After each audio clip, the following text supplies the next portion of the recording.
So you want to play Kai'Sa, but you don't have any clue on how to play her? Then this is the right video for you. I am an AD carry, but more importantly Kai'Sa main, and I could reach Diamond 2 last season with Kai'Sa. I also stream my Kai'Sa games on Twitch, but now let's get right into the guide. First we're gonna cover everything you need to know before the game starts. Like the abilities, the main mechanics, the runes, and their synergy with other champs, and also the counters. After that we're gonna cover the item build, the laning phase, the mid game, and for last the late game.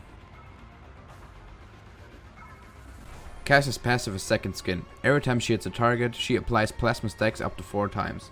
Basic attacks or her W then deal bonus damage on the 5th stack. It scares with missing health and AP. Kai'Sa's Q is a Cathian Rain. She fires 6 missiles that evenly distribute upon targets in range. When evolved, it fires 12 missiles. It scales with 80 and AP.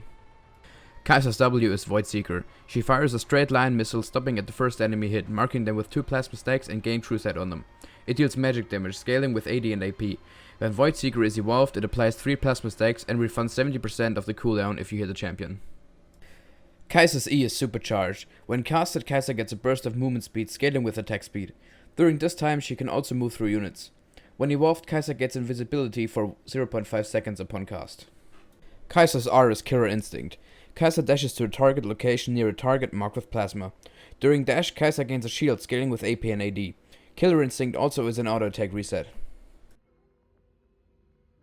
So for the main mechanics, you mainly want to focus on the attack synergies with your auto attacks to maximize your DPS and lane and in the later team fights. So as said before, your Q spreads evenly upon targets.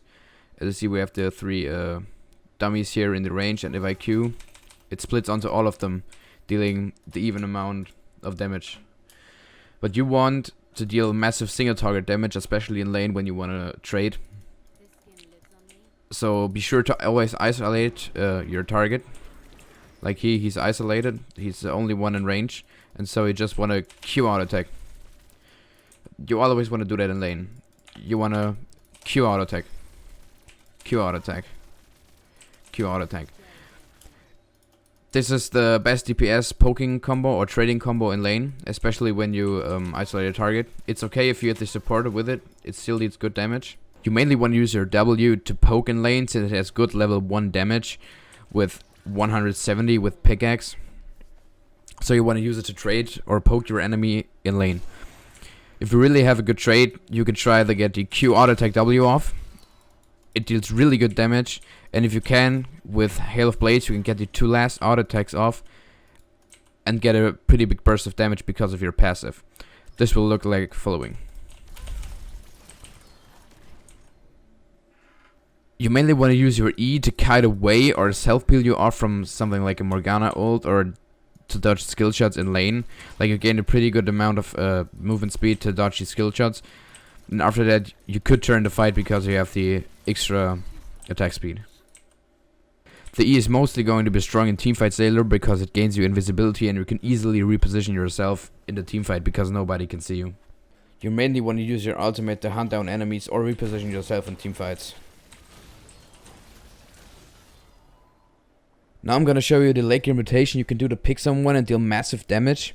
So you basically want to W and wait till it has 2 seconds left on the clock. Then auto attack Q, W, auto attack. You basically get 2 or even 3 passives off if you have enough time to auto attack and W again. You could also add another W or Q at the end. So basically, Hail of Blades is very strong right now since you can apply your passive stacks much faster than with Press the Attack. In certain matchups where you need to stay in lane, you could also take Fleet Footwork, but this is a very uncommon thing. In the actual meta, which is like patch 10.9, against squishy and medium tanky teams, I would suggest going Hail of Blades with Taste of Blood, Eyeball Collection, and Ravenous Hunter. Occasionally you could take Sudden Impact too, but yeah. Second, I suggest Precision Tree with Presence of Mind and Legend Bloodline, although you could also pick Sorcery with Nimbus Cloak and Gathering Storm. In my opinion, Precision is just much stronger right now, but it depends on personal preference, I guess.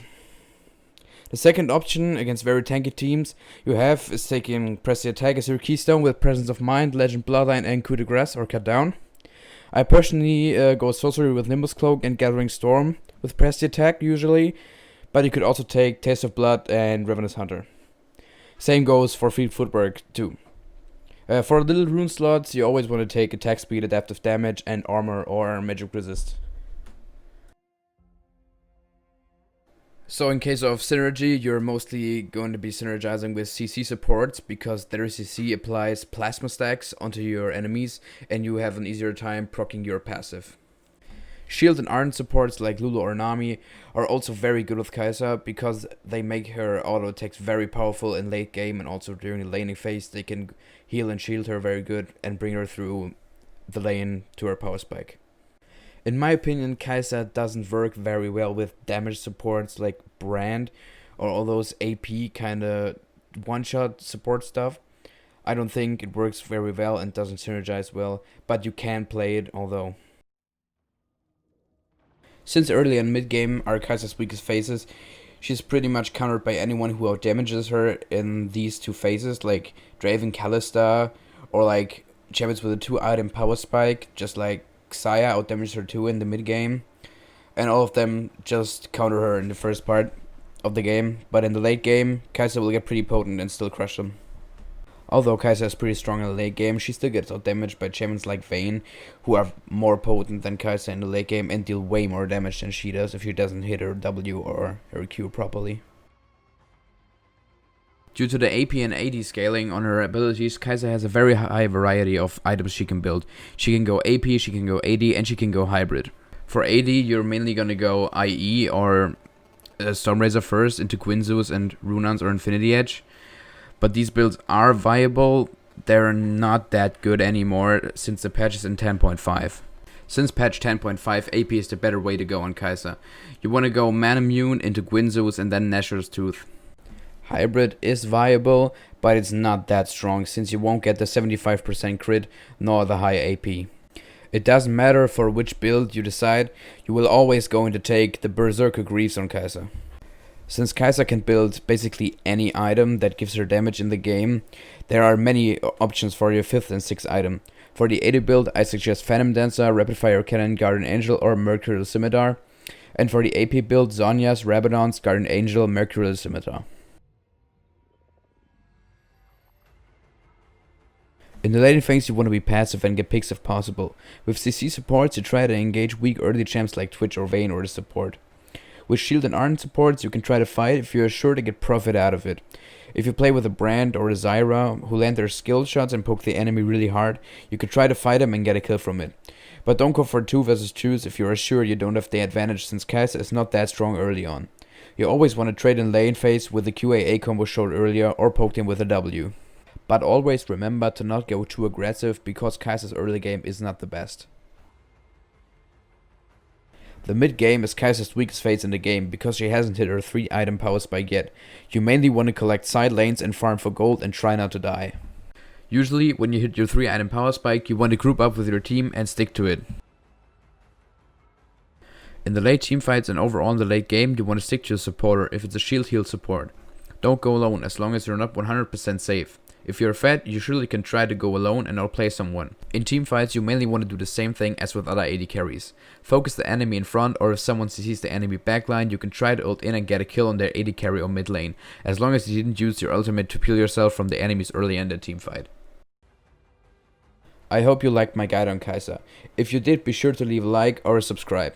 Be sure to check out my Twitch for more high quality Kai'Sa content on my stream, and be sure to leave a follow if you like it. Thanks for watching, have fun with Kai'Sa. I hope you will climb some ranks with the tips I just gave you. I'm out.